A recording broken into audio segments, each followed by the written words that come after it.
Good evening, everybody. Welcome to this month's Develop event, Employee to Employer, and what to think about when making the change.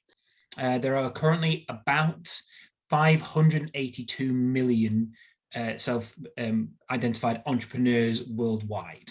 And a recent survey showed that 64% of the UK's workforce wants to start their own business, including 4 of 5 people who are in what is classified as Generation Z, who want to make a break from traditional employment and try and go it alone.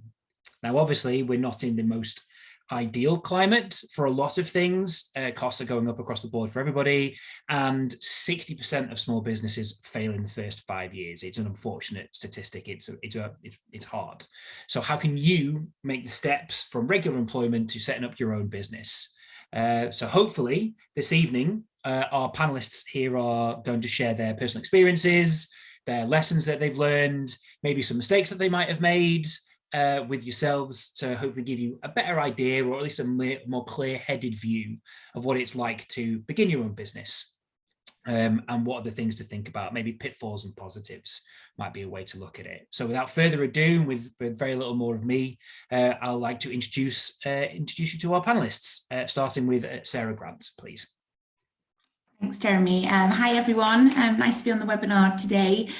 So I am a Newcastle Uni alumni and proud. I graduated in 2011. I did a marketing and management course with placement year.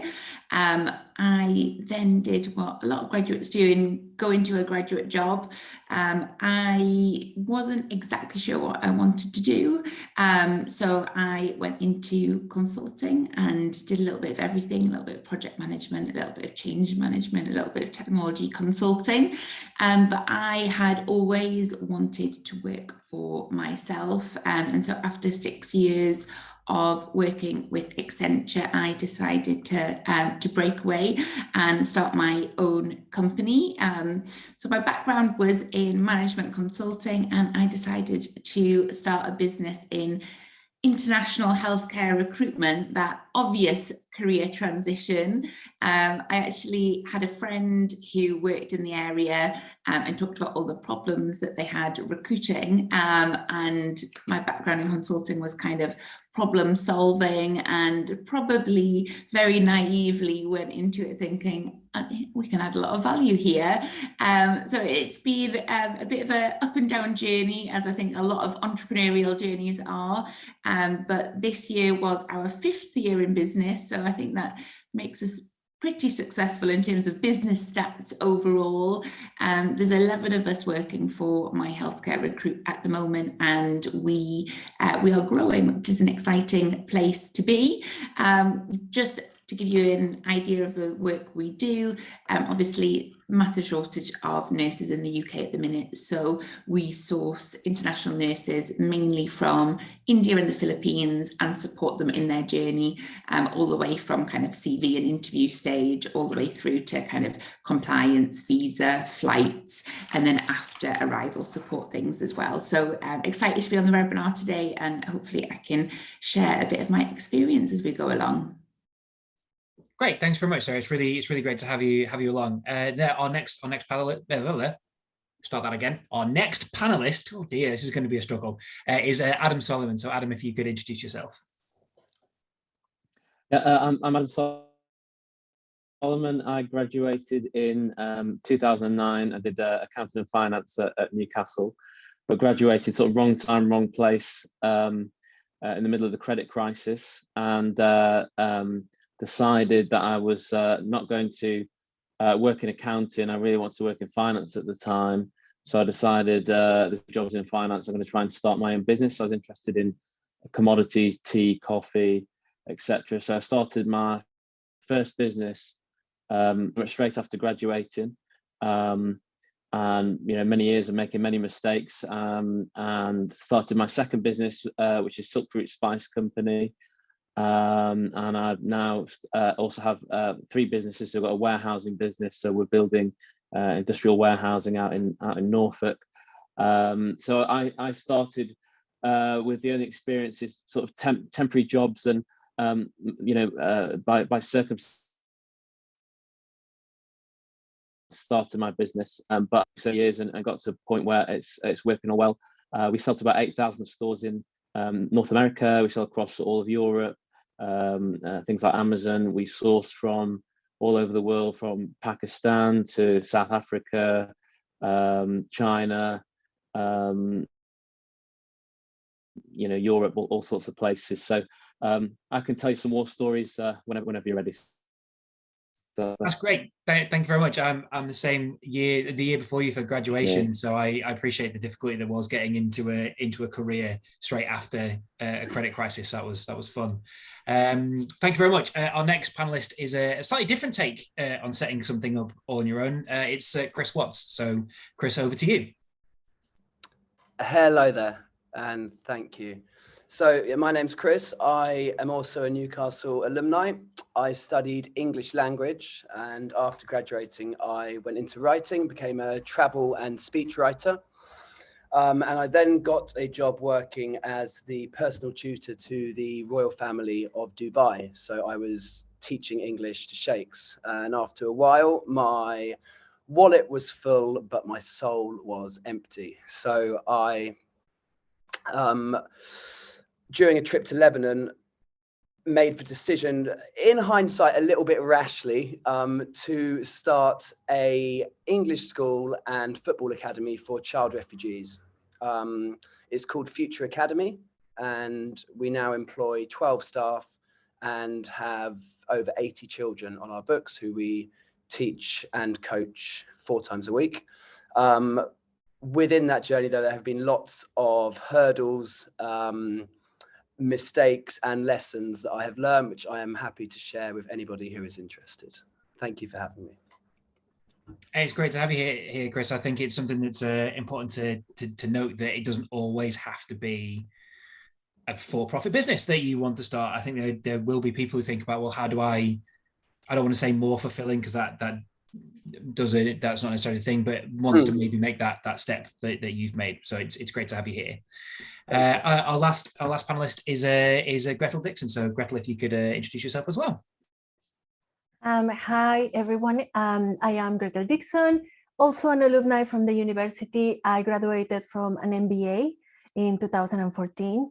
And before coming to the UK to do that MBA, I had an 8-year career in corporate social responsibility and ethical trade in Mexico, which is my country of origin. Since coming to the UK, I started an IT business, just like Sarah, completely different. And then I exited that in 2016. Started working for the university as a startup advisor. And since I've been doing sort of freelancing in design and comms, and also I have run an Etsy shop during the pandemic. At the moment, I don't actually run my own business anymore because I'm mostly just focused on my job. But what I do on a daily basis is support people like the rest of our panelists, support people when they are just starting, whether it's a social enterprise or a business, or as freelancers or consultants themselves. So yeah, thank you very much. That's me. That's great. Thank you to all of our panelists for agreeing to be part of this, for giving up your time, giving us your experience, your insights, both good and bad. We'll just move on to some of the big starting topics for discussion, but before we do, a quick point out for all alumni: that are alumni opportunities through the university should you need any help or support. There are the NCL internships, so you can subsidize internships for Newcastle students to come and work for you, should that be of interest. And there is the Arrow project, which can help enterprises with innovation, research and development. Both of those things are available on our website. You just go to the university website and search for them, and the links will be available in the email that we send across after this event, along with the link to the video. So both of those will be there for you should you want to take part. Okay, so let's just go straight into conversations, topic for discussions. As mentioned, if you do have questions that crop up, please drop them in the Q&A box. We will try our hardest to answer them. I guess the first question to ask, which I expect is going to be the big question that everybody asks and is on everybody's mind, is what are the costs of setting up a business? Both what are the costs that you think everybody knows about, and perhaps what was a surprise to you where you think, oh, I didn't didn't think I'd need to pay for that, or that costs a lot more money than I thought it was going to. And that doesn't necessarily need to be in the immediate setup. It might be something a year down the line or 18 months down the line where you suddenly think, oh, I really wish I'd known that I was going to have to cover that cost. So anything in that area in terms of the initial setup would be really useful. Adam, I'm going to come to you first, just because you're on my left. Okay. Well, my first business, I wasted a lot of money, but I actually started with very little. I think in this day and age, you can start a business with very little. So I think I started with a few £1,000. I actually, won some money through grants and, trying to scrape every penny you could to put it all together. And investment, and I wasted a lot. But my second business, we started with £5,000. There's no shareholders in that business, and we're now doing 3.5 million. So I think the first business, you will make mistakes, you will waste money, and you scrape the barrel to try and get it to work. And I think what I would say for anyone is make sensible decisions. Don't waste absolutely everything on trying to start a business. And it's so easy to fall into the trap of spending lots of money on marketing and doing all sorts of things. But in this day and age, you can start very small to build an income, improve your business, before you either go to raise big investments. So I would say £5,000-10,000, something like that. Okay, that's really helpful to know. I guess before we, Chris, if you don't mind, I'll come to you at the end, because I appreciate that your setup's probably a little bit different. So Sarah, if I come to you next, is there anything that sort of stands out around the business costs when you were setting up? Yeah, sure. I mean, I think the benefit of a professional services company like Recruitment is that there's not a lot of upfront capital costs. So there's not a lot to put on the line initially with no guarantee of return. And I think that's the benefit of going into a professional services business. You then get the challenge of there's not as much competition or barrier to entry, so there's more entrants to the market. But that's one of the benefits of Recruitment. We, in terms of the setup, started very low in terms of working virtually, didn't rent office space, like Adam said, benefited from grants and local funding. The Northeast is fantastic for being able to tap into funding and support for entrepreneurship. So there's Newcastle University, but then there's also a lot of other enterprise organisations in the area, and I don't think it's necessarily exclusive. And I think as well, I don't know about the other guys and how they found it, but certainly we did things on a shoestring initially, kind of writing our own contracts and running it by friends who were lawyers, etc. The difference with international recruitment was we did have to start paying costs before we were paid, and our business model with the NHS was that we didn't get paid until deployment, but we were relatively certain that we would be paid. So it was probably about £40,000 that I'd managed to save through working in my graduate job, that I was able to use to kind of have that initial cash flow in order to get the wheels of the business working. And I would say it was probably a good 18 months to 2 years before I actually took a wage from the business. So I think, it's trying to balance up capital costs versus the costs that you need just in terms of cash flow. But for me, it was probably about £40,000, but that was once I had guaranteed orders in the book, and I knew that I would get that back.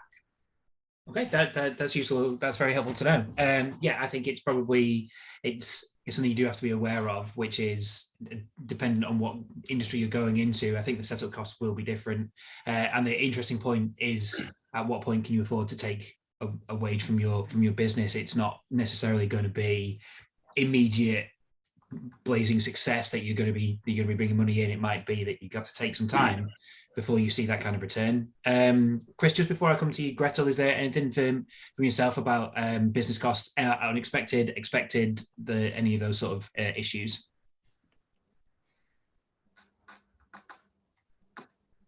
Oh, Gretel, sorry, if I can ask you, and then I'll go to Chris, because his is slightly different for a non-profit, that's all. Okay. No, that's fine.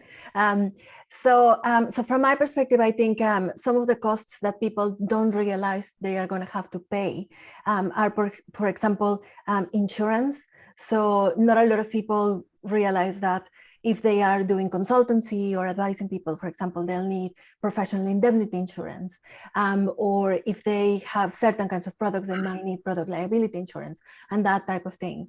And the other thing is marketing. So because we're in the area of social media, a lot of people just assume that all of the marketing is going to be for free. And yes, there is a lot of things that you can do for free, but some things you actually might have to pay for, unfortunately. So it's always good to allocate, even if it's just a tiny little bit of money for marketing, because you never know what the real cost of that is actually going to be. And the other thing as well is, like Sarah just said, cash flow. So whether you're providing a service or you're providing a product, you might need to cover things like travel expenses if you're providing consultancy, for example, or you might need to buy supplies so that you can actually produce your product. So it's taking those things into consideration, and how that affects you. And the fact that, if you're making a product, that might come with minimum order quantities, for example. So you need to be quite aware of what those numbers are so that you can calculate realistically what your cost is going to be. And just like Sarah said as well, and Adam, taking into consideration that you might not actually be making a profit or be making any money basically for a few months, let alone a profit.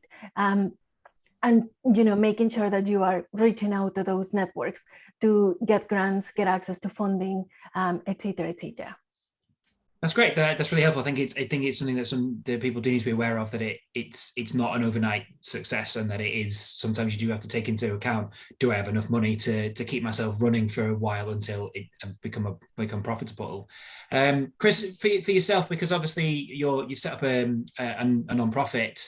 Is it significantly different in terms of expected costs or unexpected costs, or was it actually remarkably similar to how you'd set up what I don't want to say normal business, but how you'd set up a business? Yeah, for sure, there are similarities. So one thing that we have in place now is a DREF fund. So DREF is an acronym, stands for DREF, Disaster Relief and Emergency Fund. So for anything that goes wrong, to have that extra bit of money ready so that you don't get caught short. One difference, which I think actually is probably the same for everybody, regardless of what type of business it is the cost on your free time. So when you start a business, you have to remember that as much as it's your baby, you care about it, you love it, and you're passionate about it, the rest of the world doesn't care as much as you do. So you have to be ready to stay in on a Friday night, miss a friend's birthday party to write a pitch. You have to be prepared to be the only person who's going to do absolutely everything.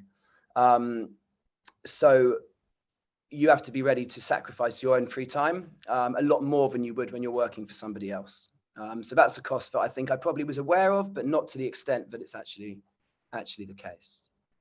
Okay, that's useful to know. There's actually a really good follow-up question I've got to that was submitted, but just a really quick one from the Q&A, which was somebody who wrote in, which said, it might be a silly question, but how do you live while not taking a wage, especially if you're not taking a wage for Sarah, for example, for yourself for a couple of years. So I guess I'll ask you first, because you were the person that highlighted, but Adam, Chris and Gretel, the question also relates to you, like how do you I guess survive without a wage, as it were? Yeah, I think that's a great question. I did have some savings, but what I did was I worked for Accenture, and I actually took a gap year for a year while I set it up. And after 12 months, I knew it was going in the right direction, but still was quite a long way off getting any money through the door. So I actually went back to work 3 days a week. So what I would do is, I was living in Brighton at the time, and I would get really early, commute into London, work on the train on the way there, check my emails over lunch, try and take calls if I could, do my emails again on the train journey on the way home, and then used evenings and weekends. So I didn't give up my permanent job until I was at the point that I was like, this is going to work. You know, I'm really confident in this, and I would really encourage anyone else, before you've tested the concept, to keep your options open in terms of money, because the chances are, if you're not, if you're not selling immediately, you've got quite a lot of time in your week, and therefore, if you could use some of it to finance the rest of your time, I think that's a really good way of doing it. And the other thing to think about is in our business, where we've really benefited is by hiring virtual assistants. So if there's work that you could do, or you could delegate it to someone else, it might be that you could earn a wage doing something else and delegate the jobs that someone else can do at a much cheaper rate than you would be paid at. So I think that those were the tips that I found in terms of delegating where I could, where it would be a lot cheaper to do so, and also keeping my hand in the job market until I knew I was going to make some income. That's helpful to know. Adam, perhaps for yourself, because obviously you went straight into owning your own business straight out of university. So yeah, I mean, I think I was fortunate that I was the age I was. So I was obviously 21, so I could kind of justify moving back home with my parents for about a year or so. You know, the first business, you know, it was scraping by where I could, taking little bits out of the pot to, you know, help myself. So it, you know, it does take a while, and it's trying to figure out how you do it. Now, I think a lot of people, if they're going to jump from employment to starting a business, I wouldn't go cold turkey. I would suggest that they try and start and build a bit of a revenue stream before they leave. But I think I don't know. I always think that it just keeps you quite hungry. Keeping even my personal bank account, I never keep money in there. I'll either put it in another pot, because keeping that right down to the bottom keeps me hungry and keeps me quite challenged. So I don't know. I think it makes you want it a bit more. And I think for people that are going from employment to it, I think don't go cold turkey. Start off, try and build a little bit of an income stream that you can kind of support yourself. If you're young, you know, use the benefit of being able to go and stay at your parents, or stay with your friends, or, you know, what you need to do to kind of make it work. And I think the other thing is, if it doesn't work out, you're going to learn a hell of a lot from it anyway. So even if it lasts 6 months, 12 months, don't worry too much about it. That's really, I think it's a really good way to look at it. Like, even if it doesn't go the way you expect, you always learn something out of it, which is useful. Chris, what about yourself, in terms of, again, because yours is a slightly different setup? Yeah, similar to Adam, although I went one step further and moved in with my little brother and had him as my landlord, which is great for the ego. And I also used my degree from Newcastle to do sort of writing work on the side. So I definitely think having a side hustle of some kind is not just a good idea, but almost a necessary one, just to give you the peace of mind that there's money coming in from somewhere else, so that you can not cut corners with your new business and do things properly. If you're doing things just to try and get money quickly, then you're going to make bad decisions and things that are not good for the longevity of the business. So having an alternative revenue stream of some kind, again, like Adam said, cold turkey is not the way to do it. And it's down to an individual case-by-case basis, I think, as to how quickly you make the move from employee to employer. Thank you. Yes, that's great. And Gretel, from yourself, is there anything that you've particularly noticed in terms of that kind of delay on being paid, essentially? For me, very similar to Chris and Adam, I already had savings, and when I jump into my biggest business today, when I actually was an employer, I sort of jumped straight in, but I had already accumulated 8 years of savings, and I had been sort of lucky with some investments that I had done. So I had quite a good cushion of money in my bank account to be able to afford that. I was very lucky as well that because I was an international a student in the UK studying, I had that, but also as I transition into having a visa for starting a business, my parents were able to help me out a little bit whilst the business started generating money. And I did not take a salary until 6 months down the line. And then at that point, I started paying myself the very, very bare minimum so that I could just cover my bills every month. So this was like £1,000 every month, something like that. And that allowed us to very quickly grow the business to like 13 employees during the first year. So, it's basically like they said, like everyone said, is making sure that you have some sort of cushion, whether that is savings, whether that is, if you're in a privileged position and you have family that can help you out, that might be really good. But if you're not, then perhaps, keep your toes into an employment position so that you can keep, sustaining yourself and you don't get into trouble.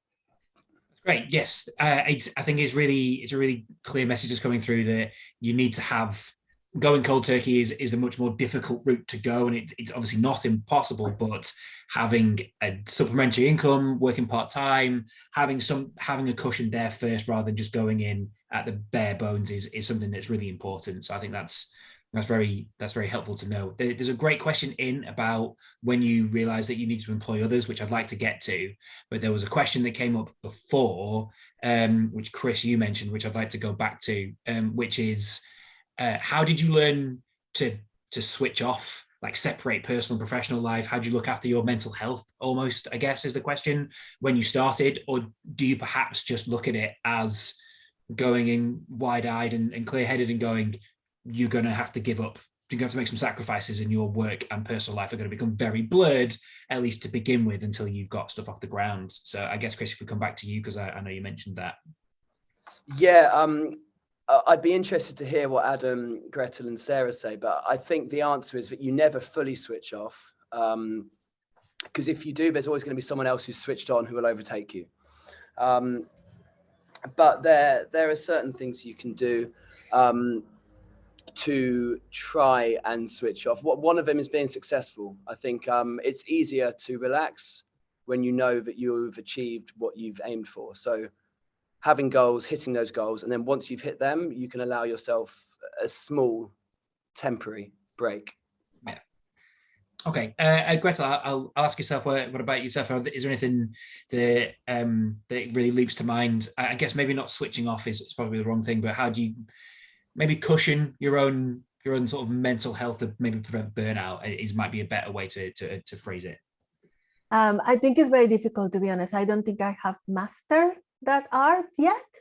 And I think, when I had my first, well, not my first business, but my IT business, which was the biggest one, I think because I had the responsibility of, paying the salaries of 13 other people, it was quite difficult to, not so difficult to separate your personal and your professional life, but quite difficult to just, forget about that. That was always in the back of my mind. I think now that I've been in the last few years since then, that I've been running sort of solo gigs on the side of having a employment, it has been easier, but it's still, quite a bit of pressure to sort of, especially when you have full-time employment and also a small business running on the side, something has to give.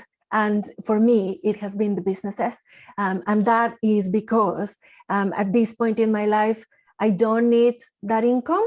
I'm happy with the level of income that I have right now. In the future, it might not be the case. It might be, the other way around. But I think from my perspective, I haven't mastered that art yet, like I said, but I think is very much about, being aware of what are your priorities at that point in time and making sure that you are prioritizing the right things for you personally. And then everything else sort of comes second. Okay, I think that's helpful to know. Adam, to yourself, I guess the same sort of area of question as well. I'd say it depends if you love it or hate it, and I kind of love what I'm doing. So, there's obviously hard days and difficult days of doing work, but I don't know. I kind of enjoy it. If I go on holiday and sit by a pool, after about half an hour, I'm ticking and picking up my phone and doing some emails. So I do try and make sure I've got a bit of a regimented day. So I do try and finish at kind of 5. But then I might have make sure there's something that ends the day. So either go for a run or go to the gym. But then I will do emails later. But I kind of enjoy it. Maybe I'm a bit of a workaholic. I don't know. But I try and make time so that the only thing I do is if I get away and I'm doing an activity rather than just sitting around, then I'll concentrate on the activity rather than working. So but I love it. I can't say that it's like, oh, it's work and it's life and work's overtaken my life. I think it's just it mashes into one, and I enjoy what I do. That's great. I think that I don't think that's an unreasonable thing to say. I think people sometimes shy away from like, oh, I have to have a clear split. If it's like you love what you do, then great. That's a really positive way to look at stuff, and it doesn't feel like it's a pressure quite so much because you enjoy what you do all the time. Sarah, just to yourself as well before we move on to the question about employees around that kind of conversation. Yeah, I think I would echo the views of the other participants. So I don't think I've mastered it either, Gretel. There's very, very blurred lines between work and pleasure. But I think part of that is, as Adam says, I really enjoy what I do, and I kind of thrive on it, and it gives me energy. So I think that there is an element of, yes, I do need to switch off sometimes. So I've tried to instill new habits. For example, not checking my emails after 7 o'clock on an evening, because let's be honest, no one's going to necessarily expect a response, and it's just going to frustrate me if I see something that needs to get responded to. I think the other element is as well having a good team, and a team that you can delegate to and trust that the job will be done. And I mean, that's a challenge all in itself, but if you've got a good team, then it means that you don't have to do everything, and I think that's one of the ways that you can relieve some of the burden, and provide a little bit more balance in your life.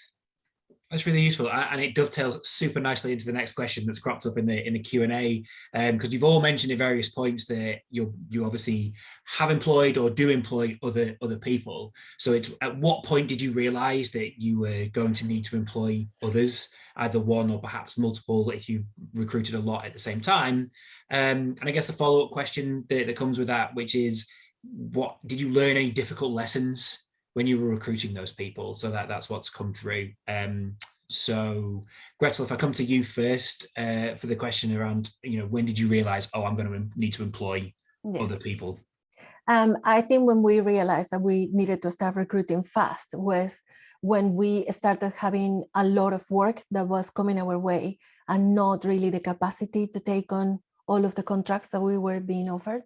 And that happened really, really quickly because in my case, this was a software as a service / support, IT support as a service setup. And at that point in time, we didn't have Windows 10 or Windows 11, and we didn't have everything in the cloud the way that we do now. And we were offering that to clients. So everybody wanted a piece of that at that point in time. So it was basically, a capacity issue when we started. But I think my biggest lesson from recruiting people was not about recruiting employees, it was about recruiting business partners. And I think my biggest lesson personally was do your due diligence when you are sort of looking for business partners. Make sure that you trust the other people, and make sure that you can delegate things to them, make sure that you trust them with your life, basically, because your business is such a huge but part of your life, that you really need to have a trust relationship with them. And I guess some of that also transferred to some of your first employees, because they are going to be essential to help you grow that business and take it to a good position. That's great. I think that's really useful to know, and I agree that I expect not owning a business but making a vast assumption is that trust is a very vital commodity, especially when you first look for those initial employees. Adam, if I come to you for the same question, which is, at what point did you think, oh, I'm going to have to employ other people? I think what's quite hard with me is obviously I was running a products business, so it's very hard to quantify as opposed to a service business. One other person is going to, potentially earn me X over the year. So, so for me, with my first business, I'd raised money and I just was like, I'll get employees and stuff. And I employed many people, it was people sitting around twiddling, doing, thumbs, doing nothing. So I think the thing is that there's never a right time when it's sort of a products business. You've got to kind of figure that out and make that call yourself. But the ways you can dip your toe, so you can get interns in doing 2-3 days a week on a temporary contract, and then maybe move them up to full-time contract. So you can limit your exposure. And one thing I would say is that, and I was guilty of it very early on, that if it's not working out with someone and you figure that out quite early on, chances are it won't work out 2 months, 3 months down the line. So you've got to be able to make a call whether or not it's not, you're not getting what you want out of the employee. So I always had the faith, they'll get better, they'll figure it out. And I kept people on a lot longer that were pretty rubbish at the job. So I'd say, you can test it out and dip your toe. I think it's very different with a service business to quantify what the value is of that employee. But I think one thing now with some of my employees, when they go on holiday, I do really miss them, because I know the workload that kind of comes and when they go and add to the business. So so especially when you start a new business, I'd say you can limit your exposure, and if it's not working out, you've got to be pretty ruthless, and it's a very hard thing to do the first few sackings. You get very, very emotional and tied in with it. But you're running a business, and I'm running a business, not a charity. So I've got to look out for the welfare of every other employee that works for me. Okay, I think that's really helpful, really helpful outlook, and it is very different from a service business to a product business. Absolutely, I think that's an important thing to be aware of.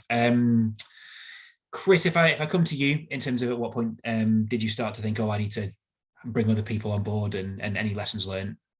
Mm-hmm. So the first time I thought that was the first ever English class that we held in a car park in a refugee camp in South Beirut, and there were 20 kids staring at me who did not speak a word of English, and I know my numbers in Arabic from 1 to 5. Sometimes I know 6 and 7, but I could get them switched up. So I realized very quickly that I needed some Arabic speaking teaching assistants. And on the first lesson we had in a new class we moved into a couple of years ago, we hadn't informed all of the necessary people that we had to.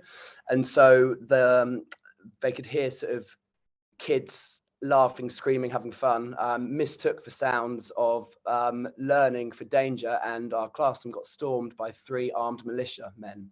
So we realized then that we needed a security guard. So it's very much reactionary rather than proactive. So maybe that's something that I would say is a useful tip for anybody starting a business, is to try and foresee problems that might occur and have someone in place or a system in place to deal with that when it for something before it occurs rather than after. And to add on something to what Gretel said, one thing that we found to be really useful is partnerships. So partnering with companies or entities who are bigger and more established than you is a really good catalyst for growth, we've found. So we've been lucky enough to partner with Google, Zoom, and Accenture, who give you sort of a stamp of credibility, respectability, trustworthiness, and allow you to grow a lot quicker. So I would just caveat that by adding what Gretel said, which is to do your due diligence, because if you're associated with an entity or brand who are not doing things properly, that's going to be tied to you if you are putting them on your website, telling people that you're doing business with them. So pick the right company, pick a company who are bigger than you, more established, and yeah, use that as an accelerator for growth and success.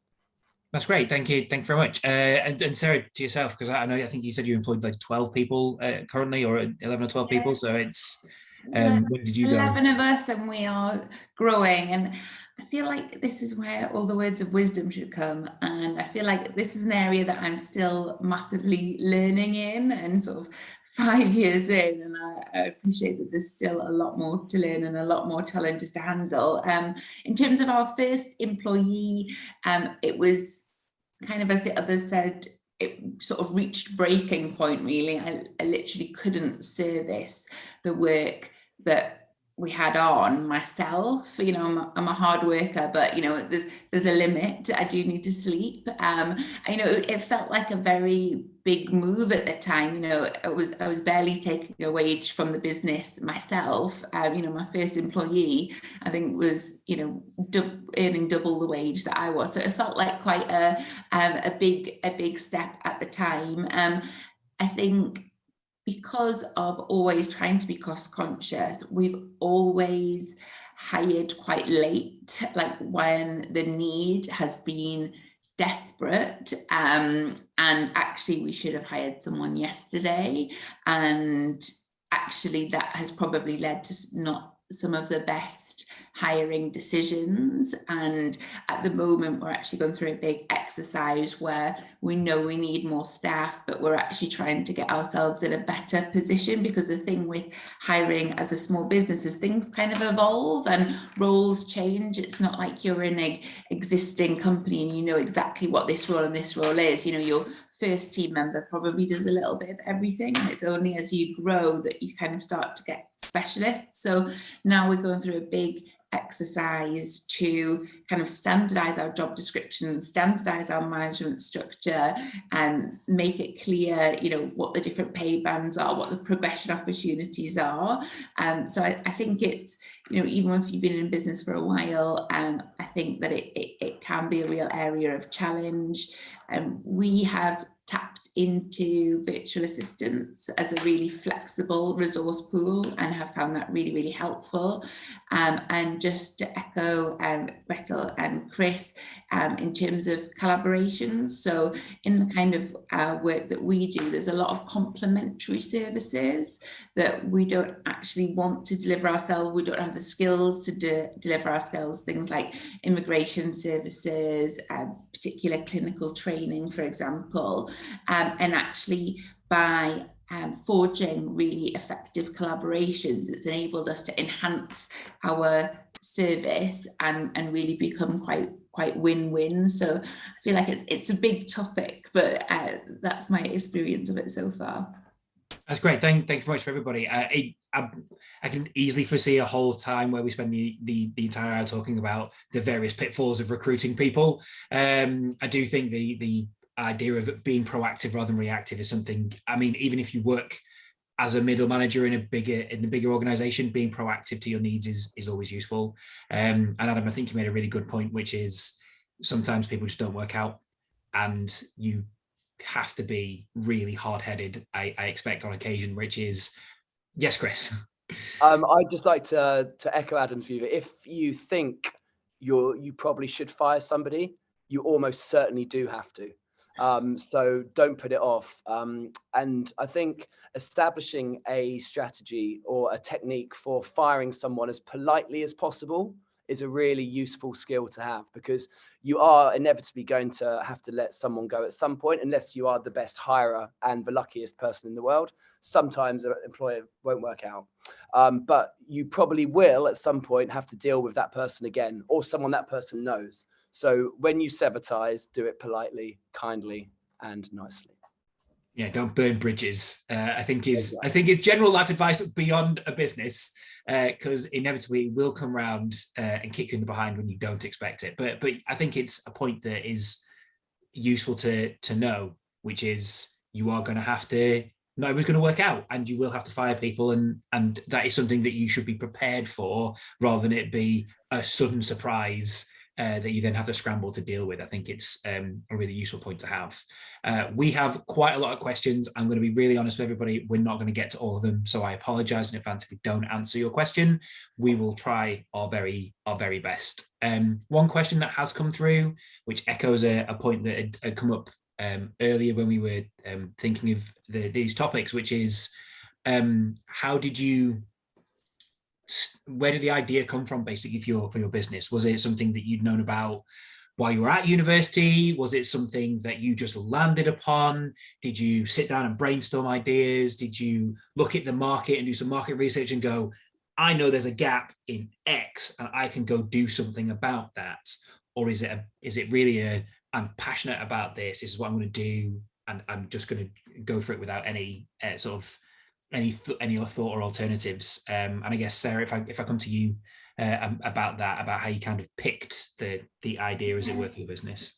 So I think it'd be fair to say that my healthcare recruit wasn't my first business endeavour. I dabbled with various things in the past and didn't have a great deal of success, but learned a lot through the process. In terms of actually landing on the idea, I think I was always wanting to be an entrepreneur, and I was just looking for the idea, and actually had decided to go on a gap year to start a business with one business idea. And when I started to kind of research that in more detail, I actually realized it probably wasn't going to work, and then needed to find another business idea quite quickly to fill this gap year that I had requested. So I started talking to people about what are the problems that they have in their day-to-day lives. So I think a lot of other people probably wait for the idea to come along, and it's the perfect idea. For me, it was I'd always known that I wanted to get into that sort of sphere and kind of very actively look to problem solve as a result. Okay, that's useful to know that you sort it out. Adam, for yourself, because obviously you went straight into it after graduating, so I guess yours was more that you had an idea almost ready to go as you came out. Yeah, I mean, I think I wanted to initially start a coffee company, and I realized that it was quite saturated. So then I thought it'd be really clever and start like a high-end tea brand. And I had this idea set and a business plan, and we created these products, and we actually managed to get them listed in Waitrose, Sainsbury's, Tesco, Ocado, all these supermarkets. But it was the wrong product. I thought I was being really smart and clever, and I identified a gap in the market, and I managed to get the product on the shelves of all these places. But the sales were poor, and one by one we lost all those listings. Just simply, it was the wrong products, at the wrong time. And it was just more so being able to flex that idea. So for me, it wasn't that I was so passionate to stick with this one idea. To the point now we're selling, desk fans. We're I'm selling, we're the #1 seller of granite pestle and mortars on Amazon. So I think for me, it's kind of to a certain degree a means to an end. I'm excited about creating new products. It's not always sexy. It's not always something that someone wants to create a business in. But if your idea isn't working out, you've got to be able to, you do all the research before. It seems like the perfect thing, but if you then put it into the market and it's not working, be prepared to kind of change that idea and do something. So for me, it's more so testing my whole skills of being able to run a business, fund stock, deal with suppliers, deal with customers, enjoy that element that, focusing on a specific product. Okay, that's useful to know. It's interesting that you did look for a gap and then realize that actually you need to be broader than that. I think that's something that's people need to be aware of. Being flexible is a really good point. Chris, for yourself, because I expect it might be more of a passion project for yourself rather than I don't want to call it a gap in the market in your particular instance. More of an accident, actually. A passion project which accidentally turned into a lifetime commitment. So that's one piece of advice that I would give to anyone, is to try and imagine the best case scenario and how that would work out and how it would change your life. Because if it does go well, it's going to take over your life. So the moment that I realized that I was in quite deep was when I realized that I now have to be in Lebanon every year for the rest of my life. And that wasn't a conscious decision that I made. But we've got sort of about 80 odd kids now who, if we leave, they have no schooling or no people to sort of take care of them and lead them into adulthood. So I think that there's only one thing worse in the world than having no hope, and that's giving someone hope and then taking it away. And so just be prepared that if you do succeed, everything's going to change, and you need to have systems in place to make sure that that's not going to affect your life too much. I think that's really useful to talk about. I guess I really like the idea. It's like, oh, it was an accident, and now it's turned into a passion project that's the rest of my life, which I think is obviously a really great thing for it to have happened. Gretel, to yourself, was it product, like gap in the market, product research, or a passion project of I really want to do this? None of the above. It was also an accident. The IT company was a complete accident. I got introduced by a lecturer during my MBA to this group of people that all had big IT skills, but no business acumen whatsoever.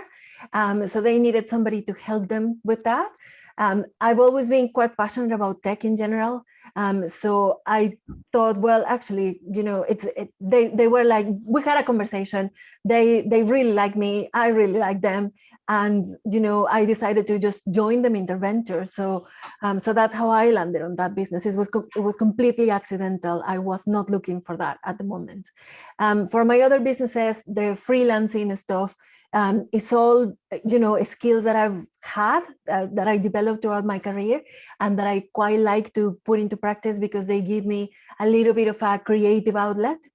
And the Etsy shop that I ran during the pandemic was another creative outlet for me.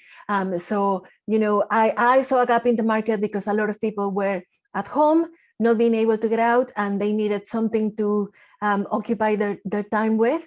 And one of my hobbies is to do embroidery. So I saw a gap in the market, creating embroidery kits, and that is a creative outlet for me as well. So it sort of, it gave me two things in one package, basically. So yeah, that's how they've come about. That's great. I like the fact that two of the answers were it was an accident, and then it's been really, really successful.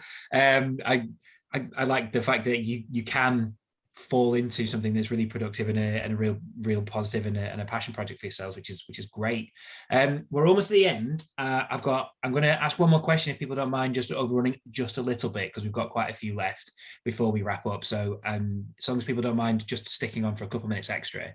One of the questions that came up that I really did like, which I think would be interesting to get feedback on, is have you ever felt like giving up or like packing it all in and going, this is too hard, I'm not making any money, or work is absolutely drowning me today. I don't know why I ever did this. And are there any learning points, any tips or tricks for like, hey, this is how you step away from that, how you push through that, how you continue, or is it you just understand that sometimes it's a slog and that as long as you can see the light at the end of the tunnel, you just work through the drudge almost as it were. Adam, if I come to you first for that kind of question. I think for me, I think very early on, the first few years, you have a lot of sleepless nights, and most of those sleepless nights are about money. But I never thought that I would go into employment. I thought that business might not work out, and I'd start up. And in fact, the reason I started my second business is because I thought my first business wasn't going to work out, and I managed to sort it out.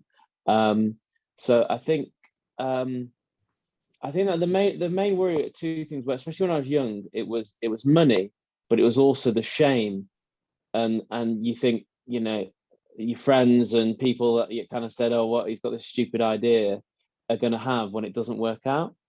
And then the older you get, you realize it doesn't really matter, that element of it. So I think I don't think I would have ever gone into employment. I would have tried to do something else. Maybe I would have done it as a temporary stopgap But I think once you've started your business and you've run it for several years, I think it's very hard to go back and work for someone else. I think you make yourself unemployable when you start your own business. Okay, that's useful. That's useful to know. I think it's a good outlook to have, which is, you know, you got to work through those sorts of points. It's interesting that you say that you think you're probably unemployable to go back to business. I think that's probably more true than I think a lot of people expect. Gretel, for yourself, is there any sort of tips or learning points that you took away from some like maybe real tough times?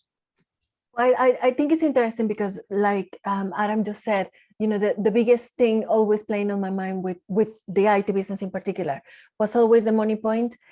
Being a freelancer and running an Etsy shop, it was never about making loads of money. It was more about the creative outlet and just having a little bit of extra income. So money was not a concern, actually, at all with those. And I think, you know, I don't actually have a problem abandoning ideas. You know, I exited the IT business because it wasn't doing for me what I wanted it to do for me. I wasn't hugely passionate about what we were doing. And one of my main drivers is having passion about something. If I get bored, then I need to go, essentially. So that was one of the main reasons that I exited that business, even though it was successful. And basically with the other two things, it was more of a, you know, prioritizing myself and making sure that I was taking care of myself, and putting that perhaps on hold, perhaps not just completely abandoning the freelancing. The Etsy shop has been completely abandoned because it was just a, you know, let's do something whilst we're in the pandemic type of thing. But I don't actually have a problem walking away from those things because, like Adam also said, you know, it doesn't matter. You try things. If they work, that's great. If they don't work, then you can always walk away from things. Yeah. I think that is important. That some, you know, you have to learn. There are times when you're like, you know what, I can't do this anymore. I'm just running my head against a brick wall. I've got to drop a lost cause and move on. I think that is something, again, particularly apt for business, but true across the board, that sometimes you just got to understand when you've got to walk. Sarah, I'll come to you. You know, were there any times, especially I guess when you were doing a full-time job, and then also starting your own business up on the side, when you're like, there were times like, this is tough, you know? Yeah, I mean, I think that there's definitely been a lot of moments where things have got stressful, I've got overwhelmed, there's challenges, I've had a bad day, and you know, I fantasize about going to work in a job where I can just leave it at the door when I come home, and you know, my free time is my free time.